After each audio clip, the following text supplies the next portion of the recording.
Welcome back to Live, Laugh, Lily Kincade, episode 11. This is the second to last episode of the year. If you're watching the video right now, I am coming to you from a hike, fresh face, because getting outside in nature just makes everything better. It just makes everything better. If you're just feeling a little anxious right now or stressed, go outside. If you're not even feeling stressed, get your headphones and go listen to this while you go on a little walk, because nature is amazing. And isn't it just so beautiful? I love looking at flowers and trees. I love that my name is the name of a flower because I'm such a little nature girl at heart. Anyways, I can't believe we only have 2 episodes left. And then it's 2024. What in the world, you guys? This has been so fun. Thank you for being here with me over these past couple of months. I'm scared, but I'm excited for the new year. It's going to be fun. Today's episode, as you can tell by the title, is a little one. It's going to be short and sweet, but it's going to be talking about overcoming the holiday blues and, just some steps you can put in place, because the holidays can bring up a lot of feelings, whether it's, happiness, loneliness, sadness, nostalgia. It can be a lot. It's a very emotional time of the year. It gets dark really early, so that can, make you feel even sadder on top of everything. And, people are leaving. So oftentimes, a lot of your friends are out of town. And yeah, you're back in old places, and I just think, it can be kind of challenging. So this year we are being proactive, and we are going to have a little plan in place, so then that way we actually enjoy this holiday season, whether you're celebrating or not. You are able to be present and use this time as rest time and preparation time for 2024. I took some notes. The notes are on my phone. Because basically we're going to have a plan in place, and this is mainly for myself as well, but also for you guys, because the holidays can be challenging. I have I have 2 little phrases of quotes. I couldn't find who these were by, but I saw little Pinterest quote thingies, and I was like, these are good. Okay. The first one is, just because you're back in an old place doesn't mean you have to go back to that old version of yourself. Let me say that again. Just because you are back in an old place doesn't mean you have to go back to that old version of yourself. I think that is just out of the gate a perfect reminder for us, because it can be so easy to revert back to who you were, and I don't want you to do that. You've done too much work on yourself, and to let that slip away. Be proud of who you are, and it's going to be different. People are going to interact with you differently, but I think that's a good thing. And just remember that just because you're back in an old place, you do not have to go back to who you were. You're allowed to be back in your childhood room and be this new version of yourself. You're allowed to hang out with your high school friends, or hang out with your college friends, or, your family members you haven't seen in a while, and you're allowed to be this new version of yourself. You don't have to be who they think you are. You know what I mean? You are the one in charge of that, and you are the one who gets to say. I have another one too, and it's talking about nostalgia. And it says, nostalgia is a longing for perceived stability and a way to escape the mental stress of growth and change. And I was like, wow, because for me, I'm a big nostalgia person. I have photos of everything. And I was like, what is this feeling? Because the thing is with nostalgia, you have to let it pass. It's not a place to sit in. If you sit in nostalgia, you're not getting anywhere, because you're reminiscing something that's not there anymore, but also too, you're only seeing it through a sweet lens. I saw another thing too that said nostalgia makes everything sweet, even if it wasn't sweet to begin with. When we look back at things, we look back at it fondly, even if in the time we were really stressed, really anxious.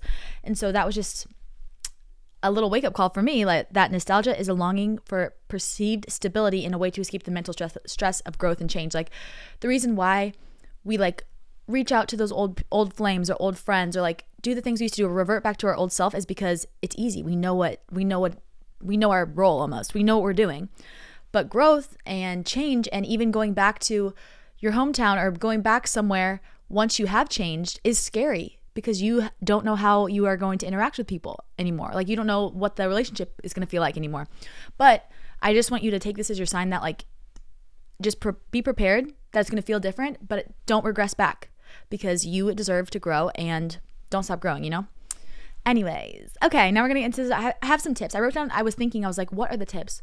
What are the tips that I'm going to use? But also, what can I give you, my little bestie on the other side of the world, or maybe, just a couple of states away listening to this? I love you. Anyways, I was like, I made a little list of tips for you guys. I told you guys this episode's going to be short and sweet, because I know everyone is busy during the holiday season. Okay. The first thing I have is plan ahead. Plan ahead. Make a POA, a plan of action, POA. I always say POA. I'm like, I need to have a POA. I need to have a POA, a plan of action. Plan ahead in a sense of like, think about scenarios that might, freak you out, might cause you a little bit of stress, might make you anxious, that are going to happen over this holiday season. Like literally, I want you to get your notes up, get your journal out, make a list of scenarios, whether it be like, oh, so-and-so asked me when I'm getting married. Oh, so-and-so asked me when am I leaving my job? When am I finishing school? Oh, this ex texts me and asked me if I want to hang, make a list of scenarios that could possibly happen. It even could be like, I'm feeling really lonely. I'm feeling like, it can be whatever. And then I want you to have a plan of action for every single one. If so-and-so asks me when I'm getting married, I'm going to say this. If this person texts me, I'm going to delete their number. I'm not going to respond. I'm going to put my phone on do not disturb. If I'm feeling depressed, I'm going to eat my favorite food that I already have ready in the kitchen, and I'm going to go on a walk. And then you don't even have to think. You don't have to use that mental energy to think because you already have a POA, a plan of action, aligned for you. Okay, the next little step. I told you guys, it's a little sweet, short and sweet. The next step is set boundaries. Set boundaries, especially around things that are personal to you. Like if there's something you don't want to share, you don't have to share it. And I find that like having a little response already planned is really helpful. For example, like if somebody asks you about something personal, say for your relationship or something, and you don't want to talk about it, have like a response like, you know what, I'd just love to keep that information private right now, but thank you for asking. And have it in your head what you're going to say. Oh, if this ex texts me, this is what I'm going to do. And the most important thing with boundaries is like, these two are kind of like similar. The first step of like having a plan of action and the boundaries are more for you, and it can help you with your plan of action. In a sense of like, for me over the holidays, I love to put my phone on do not disturb. I'm still checking my phone obviously, but then I'm not always reaching for it and I'm able to be more present. So for me, like one of my boundaries is like, I saw somebody say do 7-7 and I'm like, okay, I love that. Set your do not disturb on your phone from 7 p.m. to 7 a.m. That way you can really enjoy dinner. You can enjoy like family time. You can enjoy, if you're by yourself, you can enjoy resting and relaxing. But have like your boundaries. Like me, one of my boundaries is like, no matter what, I need to be outside, or at least like 5 minutes outside, and I need alone time every single day. So I would be like, that's something I need to do. And whether I have to wake up early or I have to go to bed later, I'm going to get that. And that's something I'm going to do no matter what. And that is one of my boundaries, is like, I need to have that reset time. I need to have my enclosure time so that I can be my best version of myself. Okay, the next one is don't let all your habits slip. This is more like, not a warning, but this is more of like a reminder so you can plan ahead. Don't let your habits slip. I know it's very tempting over the holidays to use it as the crutch and the excuse for everything. Like, oh, but it's like, it's Christmas. Like I can stay up so late. Okay, yes, you can stay up late, but here's the thing. It's going to like make it infinitely harder to get back on track. And the New Year's right around the corner. Like, let's just start our goals now. Like, okay, once in a while you can stay up late, but I want you to still keep those habits. If you're going to stay up late, I want you to sleep in the next morning so your body doesn't get thrown off from a lack of sleep. I want you to make sure, even though you're going to be eating sweets and maybe drinking more than you normally do, I want you to still make sure to get your veggies in, still make sure to get your greens in, still make sure to be journaling every day. Whatever your habits are, like personal to you, it could be like every single day I like to listen to this song and dance. Do it every single day. Do not break your habits now, because it's going to be infinitely harder to get them back in the new year. So keep up with your habits. Like for me, I do French lessons every day. I'm still going to do those over Christmas because I want to get in that habit for 2024. I like to walk every day, whether it be a long walk or a short walk. Anytime I'm like, I just need to walk every single day and just like vibe. I also love to, I always eat like some sort of vegetable every day and make a salad, some sort of green, because it makes me feel good. Keep your habits and keep your rituals. Same with like my skincare. Do not let your skincare slip because you're out partying or you're out whatever. Make sure to take off your makeup. And your future self that has beautiful, clear skin with no acne is going to be like, thank you, Lily, for reminding me. They are. Okay, a couple more. I told you this isn't that many, but okay. The next little tip I had is limiting screen time and being present can be very helpful to overcome the holiday blues. I find that the more I'm on my phone, the more sad I get, the more sad I am, the more sadness comes to me. Like the more I'm on my phone, because one, you feel this weird feeling of like, not comparison, but almost like a longing for like what other people are doing, or you miss your friends, or a longing for what you thought the holidays were going to be. But then also I feel sad because I'm missing out on all this like fun family time, or I'm missing out on being present where I am, whether I be by myself or with people, whatever. And I think that just using this time to kind of be present is one of the things for me that really does make a difference, and I don't get as sad, and I'm able to just feel good and really enjoy the moment. So limiting screen time, whether that mean you want to delete some apps off your phone so you're not tempted, or you can just put the screen timer on. Or, what I like to do is actually I designate myself screen time. Like I'm like, okay, I'm going to give myself 30 minutes right now to just scroll on TikTok. And I'll set my alarm and I'll scroll for 30 minutes on TikTok. And then when it's done, I feel great. Like sometimes I think allowing yourself to do that, it's same with like sweet treats. It's like I allow myself to have chocolate. I allow myself to have candy, because if I do, then I'm not going to like binge on it randomly when I'm craving it. It's just, it's just food. It's just a social media app. Don't let it have power over you. So I think just allowing yourself to have a little bit of it in moderation and like letting yourself do it actually helps better than just fully trying to be like not at all, because then you're going to get back on it and binge, Anyways, but yeah, that can really help with being present. Even like I also charge my phone in another room, which really helps, because if it's on the charger right next to you, or you're on the couch or something and it's right next to you or in your room, when you get a notification or you see your phone light up, we're like, it's crazy how it's trained our brain to just grab it. But if it's in the other room, you're not going to think about it. Okay, there's like a couple more points. Okay, the next one is instead of the next one is kind of similar to like step 1, where it was like have a plan. And it was saying, instead of choosing the bad option, find ways to get that same feeling in like a good way. Like instead of maybe going back to your ex who's hitting you up, because tis the damn season,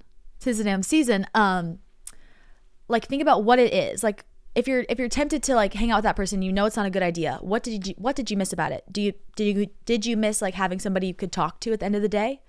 Because you don't necessarily need your ex for that. You can find a friend you can FaceTime. A lot of friends have free time, especially over the holidays. You can start journaling. Whatever it is, find out what that is, If it's like, oh, we used to laugh, he used to make me so funny, or like some old friends that you're not really close to anymore are wanting you to go do things and you kind of want to, but you really shouldn't. What was it that you liked being around those people? Oh, they always made me laugh. Okay, then maybe watch a funny movie, or find some other way to laugh, or like, call one of your friends that's really close to you. Something like that, in a sense of like, if you have 2 options, choose the better option. Just in general too. I always say this, like even with just in everything, think about it. If you had like organic grapes and non-organic grapes, eat the organic grapes. Just choose, if you ever have 2 options, choose the better of the 2 options, because, or the not better in the moment, better in the long run of the 2 options, if that makes sense. Does that make sense? It made sense to me. It makes sense in my head. Anyways, okay. There's like one more thing. And the last thing to kind of help you with the holiday blues, because I know we all are going to get it. I'm going to get it too. I'm going to start crying. Not now, but later. Is if you feel sad, let yourself feel sad. Do not try to mask it. Let yourself feel sad, but have a plan in action. Like let yourself feel sad, and then almost like autopilot, like have your plan of action to get your body up and moving, or to, set a timer. Sometimes I set a timer and I'm like, I'm just going to cry and listen to this sad song for 30 minutes. And then I'm like, I'm still obviously going to be sad, but it's an emotion. Feelings are going to pass through your body. A previous podcast episode, it's called, you got to feel to heal, I think, or like how to feel to heal. Think of like 2 or 3 episodes back. Listen to that, because that's really going to tell you how to process your emotions if you're feeling a lot of heavy emotions. But yeah, keep going. It's called, feel to heal. But yeah, keep going. Let yourself be sad. It's good. It's okay. And just know there's not one right way to feel over the holidays. It's an emotional time. 'Tis the damn season, baby. Write this down. Anyways, end the year. I want you to like think about how you want to end the year strong. Good habits, good mindset, good mood, putting yourself first, prioritizing your happiness, and prioritizing your well-being and the best version of yourself. Don't do what you want in the instant. Do what the ideal version of yourself is doing. The person who you want to be, the person who you look up to, do what they're doing, Yeah, I'm proud of you guys because this is a hard time, and a lot of people can slip back into old habits, and then they start the year off bad, and it's a whole cycle. We are breaking the cycle. And I just hope these were some good tips.